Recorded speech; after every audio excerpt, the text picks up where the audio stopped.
should be able to see out front.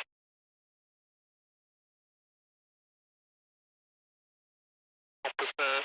So what I actually want is infrared there and whatever the fuck that is. That'll tell me what is actually in that cloud.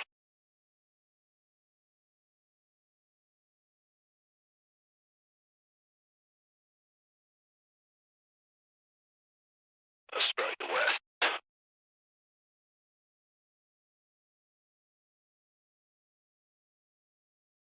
It's so clear above that inversion layer, and I can see this B layer. It is moving in.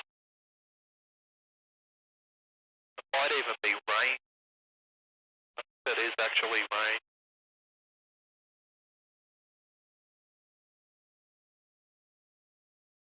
Yeah, and as predicted, getting a lot better ground speed of being 105 knots now.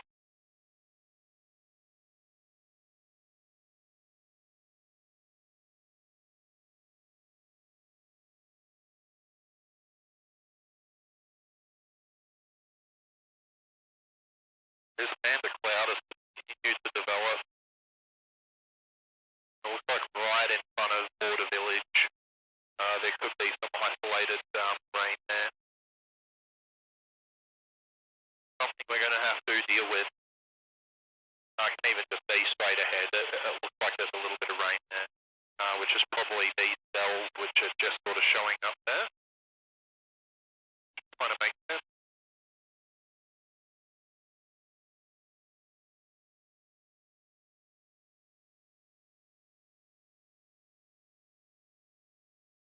There's no thunderstorms in it at least.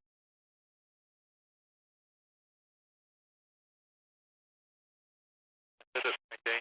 Through about it.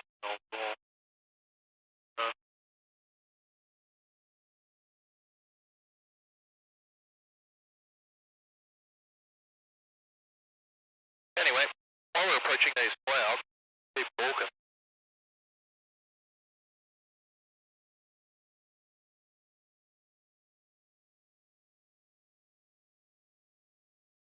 So yeah, in Alvaro, been helping them build, design, and get to a level of production that will allow them to continue producing these drones. At the moment, we're only on serial number one. Number 2 is on the way. But the next thing Helios will be doing like a backflip over is the project that they've got me. There's a project that they have me headlining. That project is building a little 4 to 5 seat aeroplane called the Velocity. And the Velocity is a canard aircraft. And they would like me to build it, test fly it, and develop it into a platform for them. But there's not much I can talk about that as well, other than the Velocity. There's not many of them at all in Australia. I believe there's 2 on the register. This one will be the largest, being the Velocity XL. It's quite an old kit. So the kit's already there. I've done some initial assessments on it. Kind of shit, to put it nicely. Like really shit. It's a 22-year-old kit, and it needs some work. The problem being with the kit is that there's a lot of new parts in addition to the Velocity aircraft that haven't been integrated into this particular airframe. So the aircraft needs to have a lot of work done before it can go ahead and progress.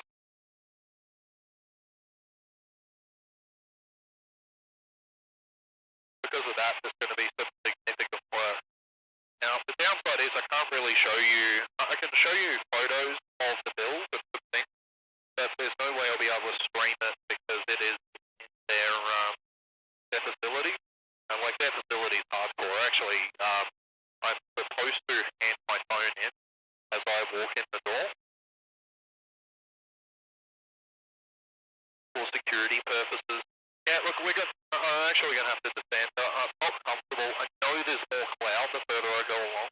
I'm really not comfortable being above this stuff, and I can see it's progressively getting thicker and thicker and thicker. So we're just going to have to eat this, go below this stuff, eat the headwind. I can see there is rain over there, so I'm just going to go pick a gap over here. We'll swap down through it. It's going to mean this is going to slow us up quite a bit today. Probably won't get all the way through to Broken Hill. But yeah, that's definitely rain straight ahead. I don't mind flying through the rain as long as it... So that's quite a large cell.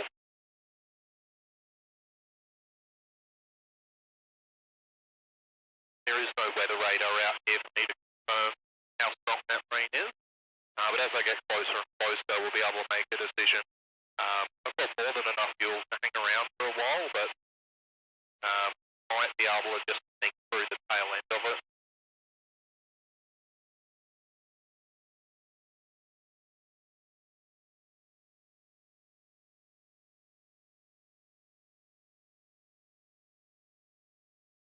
Yeah. But when I absolutely know there's more and more cloud the further away I go.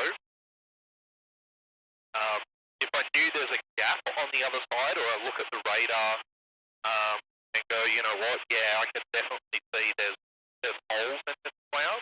But when I can't do that,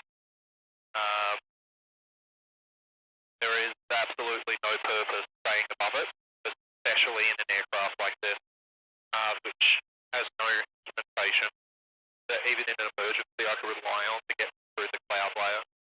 This cloud layer is a little bit lower. Before it was at 2,800. This looks like it's about at 2.5. So we were doing a little bit of a stud run here, but there's nothing to hit out here. There's no hills, no mountains, no nothing. We'll just come down to 2,000 feet. We're just going to keep the eye out that we absolutely need to. There's several runways along the way that I can park the aircraft down in, camp under the plane for a little while. If not, there's a great big highway down there as well.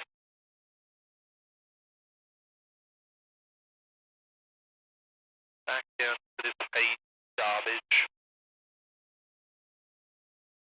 Yeah, unfortunately I won't be able to show much of the aeroplane. During the build process I will, because there's no fancy stuff going on the aeroplane. Because this velocity will not be a velocity. It's going to have holes put in it and things sticking out of it, and it will, well, put it this way, if I'm working for a company that makes drones that act autonomously, I wonder what they're going to be doing to a velocity. It's a pretty cool project. It will be called an optionally piloted vehicle. Then you can have a dude sitting there at the controls, wobbling away on the stick. There is an eagle. Hello, friend. That actually looks more like a horse. Yep, that's the same thing. So this in the other video is every time I flow near these birds, these predator birds, I reckon they see me coming as a little aeroplane. And they see me, and I must look like a little bird from a distance, right? Every time I see them, they are not looking down, they are looking at me. Every time I pass them, if I watch them go past my wing, they'll peel in behind me and see what the hell I'm doing. Every single time. They won't just fly away, they won't do anything. Just every time they've peeled in behind me to see who I am, what I'm doing, and they're always at my height. They're either, maybe 10, 20 feet above me or exactly at my height. And it can't be by chance that every time I see one of these birds, okay, like maybe it's a little survivorship bias because the only time I'm seeing the birds is when they're at my height. But you're in the middle of a desert, I can't imagine there's many of these animals out here. And so when you do see one,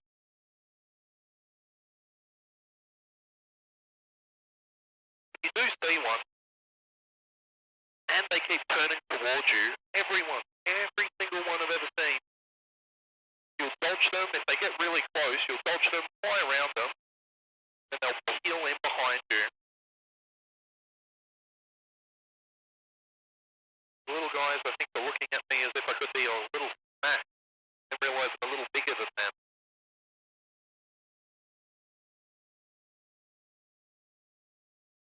As I'm approaching a town now called Madura, there is an airstrip there. This is going to be one of my checkpoints, but if this just continues to look garbage, we'll just pull over there and have a snack. Yeah, it can't be by chance, because I'll fly at 8,500 feet, I'll see a bird up there. I'll fly at 2,000 feet, they're there. I reckon they see me, ride thermals, come and find you, see what you are. Because if you'd imagine, they don't know what an aeroplane is, so they must be looking off in the distance, you know, they can see for however many kilometres, and so they're used to seeing a tiny little speck on the horizon as a potential snack. And my tiny little speck appears a lot sooner than they do, than a bird does.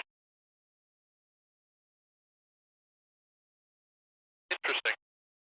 Well, maybe it's not. I think it's interesting. Yeah. So they've given me a little bit of a contract to build this velocity. I'll be heading a team of 2 or 3 people to build the thing. Built in their facilities, which isn't at an airport. We'll put the thing together in their shed. I've got access to a bunch of avionics technicians and people to just lend a hand. So we should be able to push through the aircraft relatively quickly. They want it done by the end of this year, which I think is really ambitious because of you just can't get parts, you can't get anything, any aircraft anywhere at the moment. And so this aircraft needs a lot of parts. So I think this year's ambitious. It'll probably be closer to April next year. But they've initially given me a contract for 6 months, and I'll see how I go. I will see how I go with that contract. They might get to the end of 6 months and go, no, or they'll get someone else in, or whatever it may be. I can see Madeira Airstrip just over to the left of the nose there.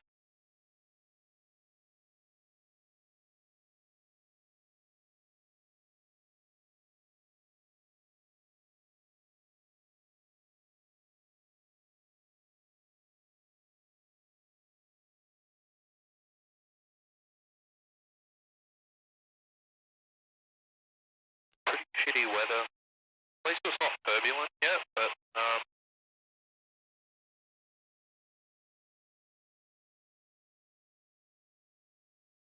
the visibility is pretty poor. Probably, that is probably 10 kilometres it is. About like, I don't know what that is in nautical miles, 10, 5 to 8 nautical miles or something. The visibility is poor. We're just about to drop into the Nullarbor Plain proper. I will do a little bit of a turn here so you can see it. So we've been on, it's kind of ambitious to call it high ground. It's sort of 300 feet. That was where we were at Cocklebiddy. But for the Nullarbor Plain here, it's like a, I think when there was a lot more water in the ocean, this used to be the old coastline. So there's this hill that's here that drops down and away, and it heads out to the ocean, where the cliffs of the Great Australian Bight are. So it's quite interesting to see.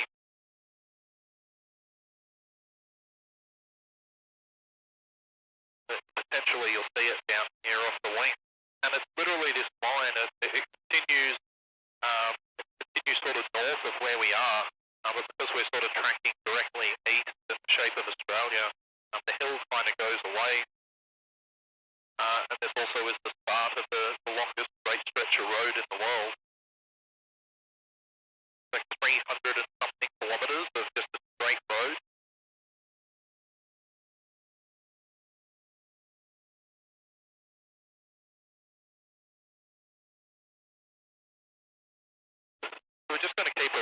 close eye on this visibility.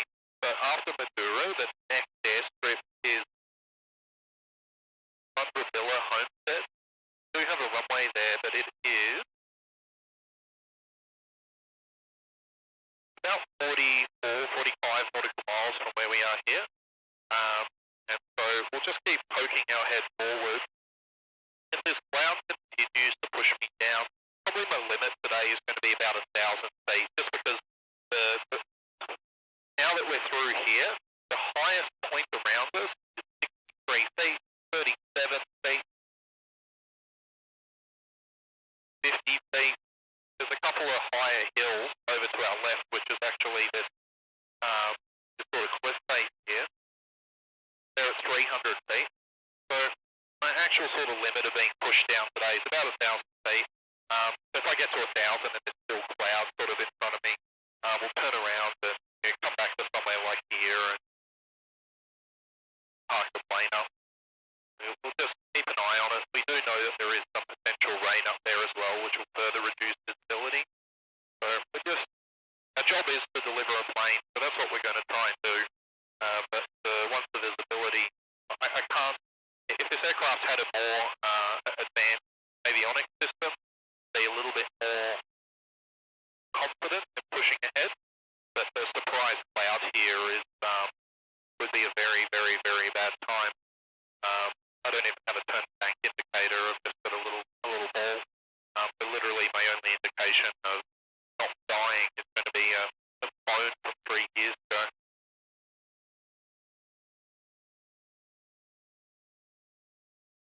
Then the cards we've been dealt. So, and the new owner of the aircraft is aware of it. I actually told him it'll be a 4-day delivery, possibly 5, just because of the current weather conditions.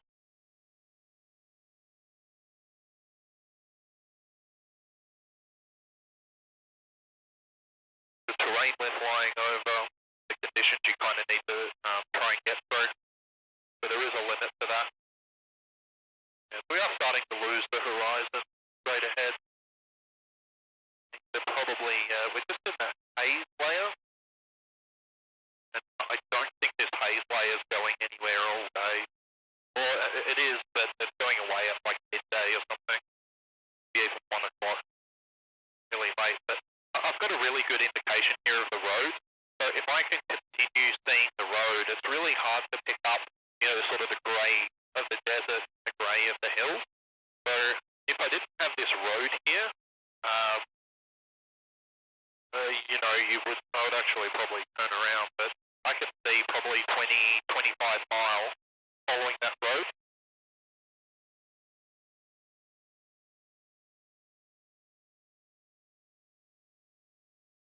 And I know it's good behind me.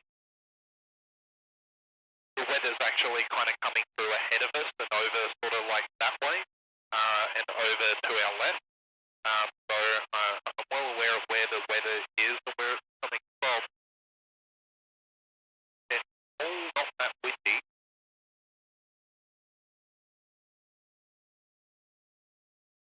If I need to, I'll turn around and follow this road.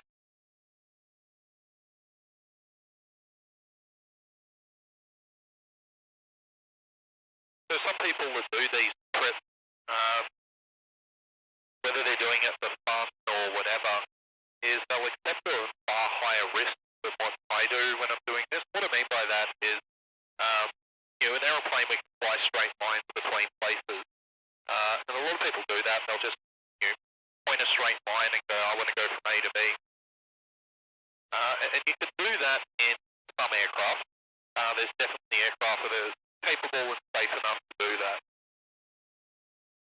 But it's still higher risk, especially somewhere like here. There is nothing. There's not another town after Madura, and it's not even a town, a roadhouse. Has a permanent population of like 4 people. But there's not another roadhouse for another 50 nautical miles. No one lives out here.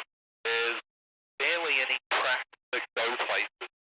And so people will fly down to see pretty things. And, there's a nice thing to do.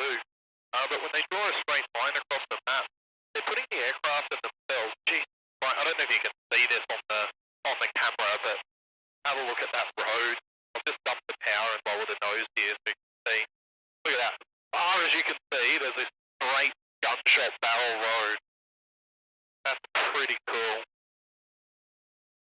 Look at that. I can't all the way to where it hits the horizon. Just a gunshot road. That's really cool. Gun barrel, sorry. Yeah, so out here, it's actually all about survival. If anything goes wrong, bad fuel,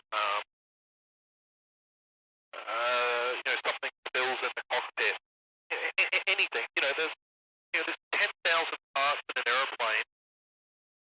It doesn't take many of those to go wrong for you to need to actually have a reason to land. And if the place that you have to actually put the aircraft down is the middle of a desert, now you're in a lot of trouble, an absolute lot of trouble. So while it is true that, if you lose an engine, you'll be able to, glide and land, that's only 10% of the problem. The other 90% is how the fuck you survive and get picked up from that. And in an aircraft like this, that's really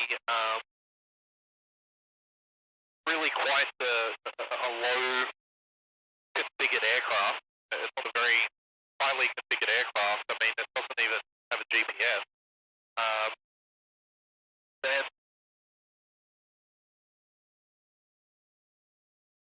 Then the risk profile changes, right? The risk profile changes a lot.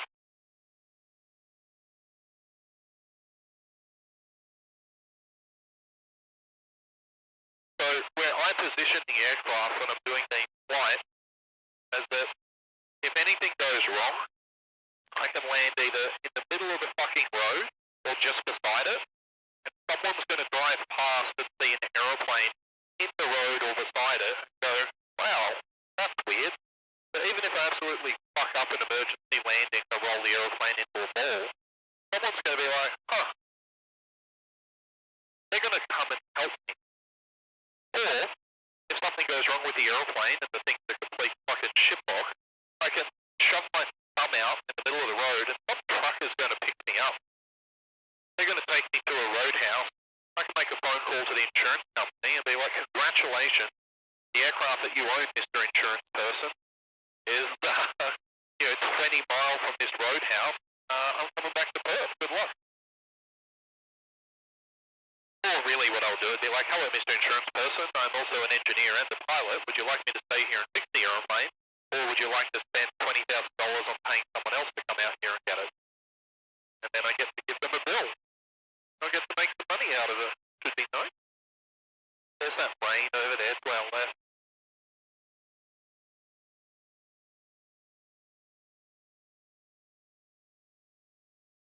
Pretty sure that's rain. Shouldn't be fog. It looks like very light rain. So yeah, light aircraft and picking and choosing your battles. There are times, and there have been times on this flight where you just have to cross terrain where there is no one around to help you. The road goes too far out of the way. It would add 6 hours of flying time. You know what? That's not really appropriate. Let's go somewhere else. But you limit those areas of risk. Yeah, it is rain. It's starting to get from the rain on the windshield. You limit that risk. You change that risk profile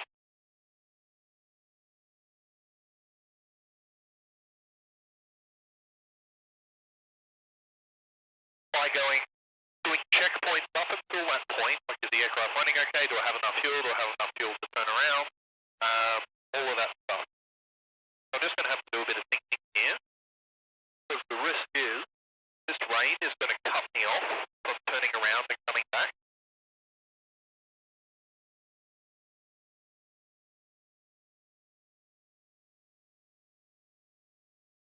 If I push on, or is it?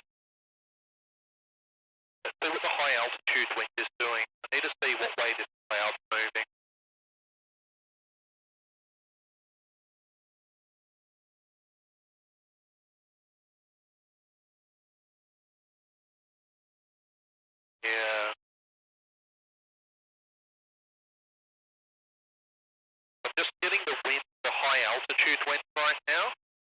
holy shit. So if I push on from here, from this point right now, I'm actually committed to continue going forward. So anyway, I can get weather. I could make a phone call to Eucla. But yeah, the upper airway wind is kind of driving all these clouds this way. The lower wind is pushing clouds over towards it. So I need to try and make a decision here.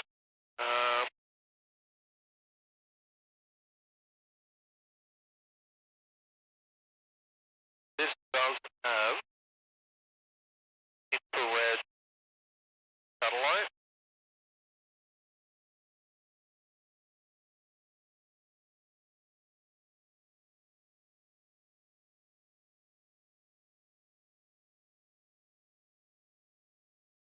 Let's put that on. See what it picks up.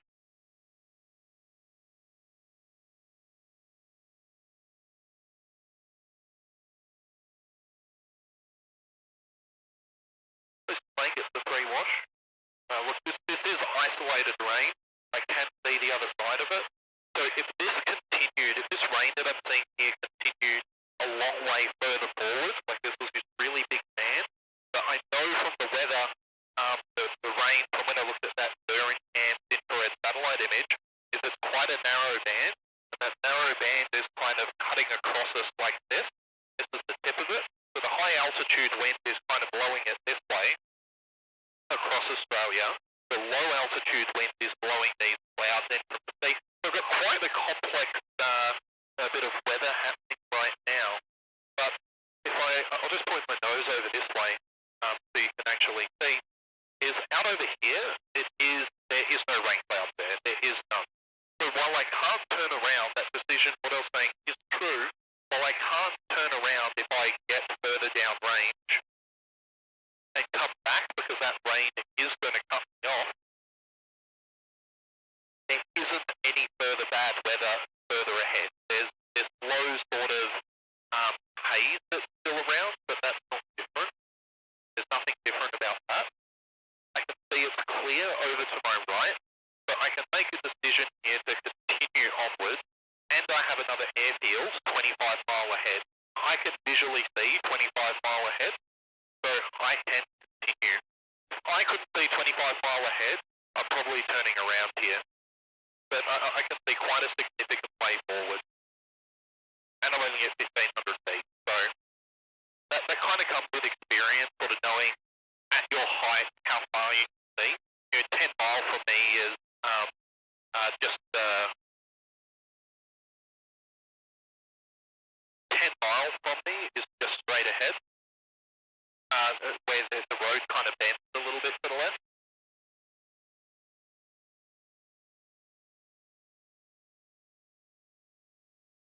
So while it is marginal, and if you didn't have the experience or how I could make these decisions, let's talk about that for a little bit.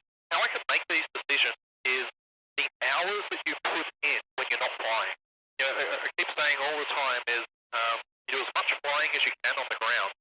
So while I wanted to know what is happening right now and pull up some data on my phone, I knew where that cloud band is coming from, and it's trailing all the way back to basically Kalgoorlie, which is like 800 kilometres behind me.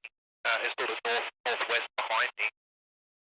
I studied that last night. When I woke up this morning, I studied the weather again.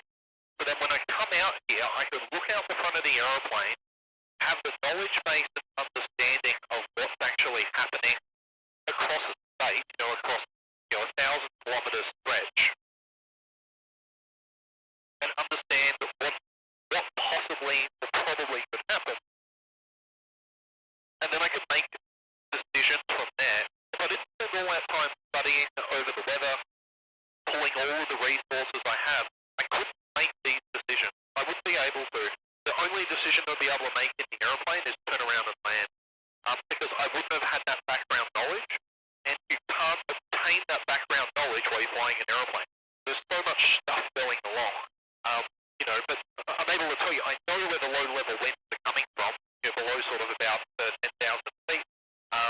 there's an inversion layer at 3000. The wind at sea level is sort of coming in this way, which is bringing in this moist air. Above that is there's kind of like an inversion layer of calm air, and then above 10,000 feet is this great big streaming load of weather coming across with that rain. So I'm able to make an assessment that, look, this is what I think can happen. And then when I get there, I can poke my nose around the corner and go, you know what, has that cloud developed? Has that rain developed more than what I thought it would? No? Okay, let's go ahead and continue. Do as much flying as you can on the ground. That gives you the chance to make good decisions in the air. And good decisions that lead to, this is, if this was a private flight, you'd probably go land, You would push ahead, but this is a commercial flight. We're delivering an aeroplane, that's my job. So you push through the weather that is legal, but most people would turn around and go home.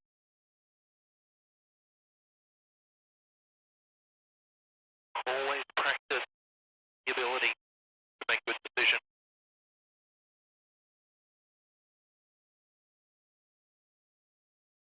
So then the next bit of weather that we're sort of going to be keeping our eye out for is that sea level cloud.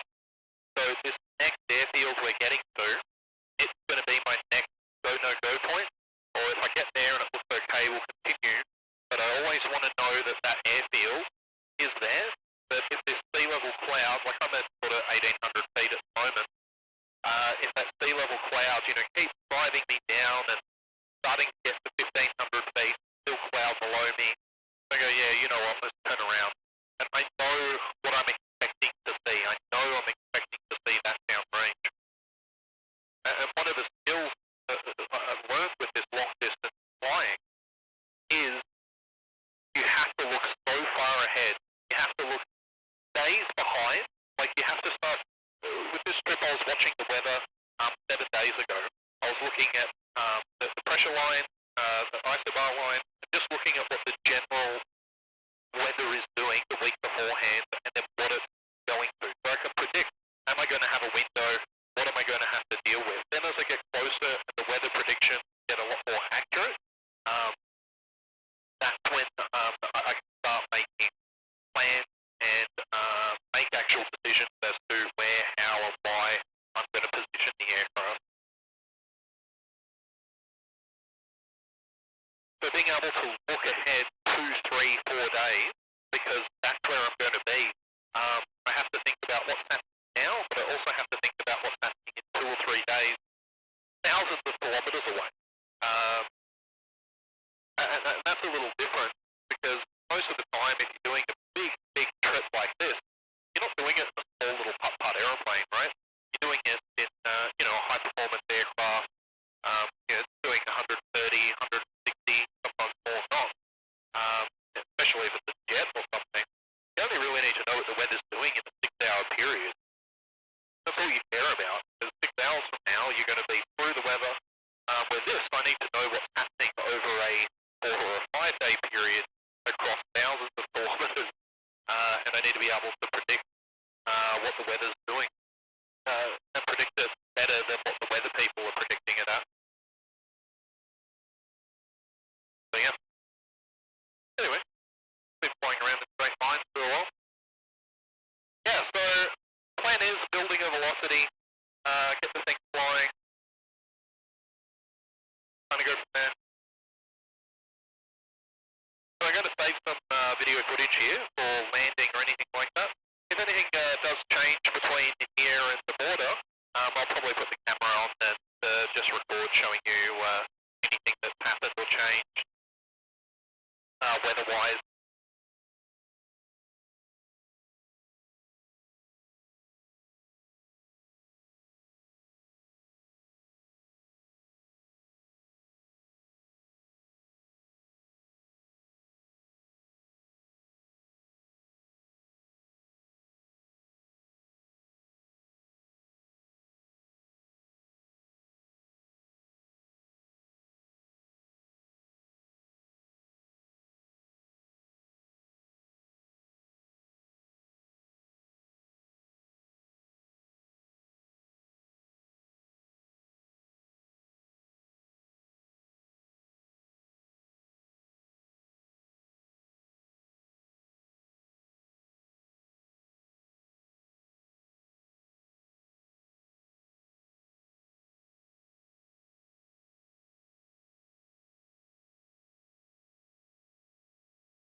Forest, Charlie Bravo Zulu, can I passing, 40 GPS to the east, on descent passing, Philo 150 to join, left base runway 18 Forest at time, on the out.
Alright, I'll record this just like we turned around and came back here. I just kind of poked my head up to see if I could make it through, and the weather's just continued to deteriorate. So I got to about 35 miles east before I turned around and came back. There is a gap in all this weather that goes north and goes across, but it puts me over some very, very, very remote terrain. So I made the decision to turn around and come back because if I pressed on a little bit further, there's more weather. You can see here, even with my timing, there's more weather pushing its way from sort of northwest down sort of southeast, kind of like this. And you can just see that weather's starting to move in now. So I just made the decision to turn around and come back before this stuff closes in. And then I get stuck between two cells with no runways. So even here it's going to be pretty marginal. We're 2 minutes away from the airfield, so it's going to be a pretty sporty arrival. We will not be messing around. We'll just be putting it straight in as quick as we can. Water Village traffic, Lightwing 1679 is 3 miles. To the east of the field, 1,000 feet. Turning back to the field for a full stop on 06. Water Village traffic. Yeah, so there's a little bit more rain. The problem is the conditions are okay, but it's just the visibility. And as much as I'd love to say this phone is okay, it's just not an appropriate method to navigate. And the visibility is marginal, to say the least. The biggest problem is there's haze across the horizon. While I can track north and get out of this stuff, I didn't have enough fuel to commit to that, where I could end up at the railway line, which is about 60 miles north, track east along it, then come back south. I needed about an extra 40 litres of fuel, which I don't have on board. So currently I've probably got about 60 litres total. So to do that trip, it would just leave me on the unhappy side of low fuel. Probably would have been okay, but there's nothing out there except the railway line, and even that railway line is kind of, I think it's locked down or something at the moment. Yeah. This is the front of that next wave of weather that's coming in, so I literally probably had maybe 10 minutes to make the decision to turn around and come back, or otherwise I'll be landing on the road So, all things considered, this was a good decision, and if I get stuck here overnight, it's not that big of a deal.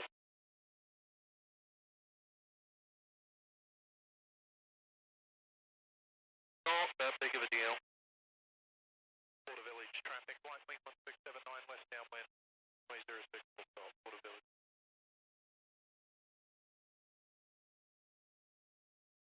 I can see that minor weather is really coming in. So just keep saying, make a decision. The worst thing you can do is not make a decision, and the decision here was to turn around and come back.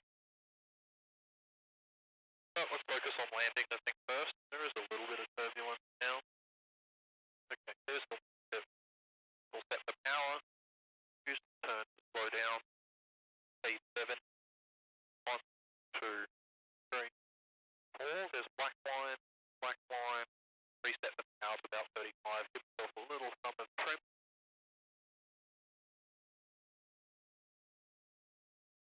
That truck is locked up, but you probably won't see it, but look at all the rain and shit around the dust around that truck. But it was had to stop that quick. Okay, I'll maintain the 70 knots. Just through this turn, I'll bring the power back, raise the nose. Height, probably about 50 foot high. We'll reduce that power. We are going from a headwind to a crosswind now, so we'll see that headed airspeed decay rather quickly. Try not to land on someone's house again. Now we'll just fly the aircraft in. So we've got quite a strong right crosswind. Very active on the throttle. Runway isn't straight, which makes it even better. Wait for the aircraft to settle.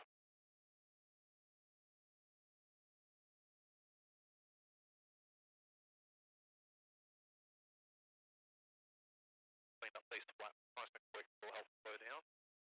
Easy on the brakes, on the dirt. Used a little bit more runway than the last landing, but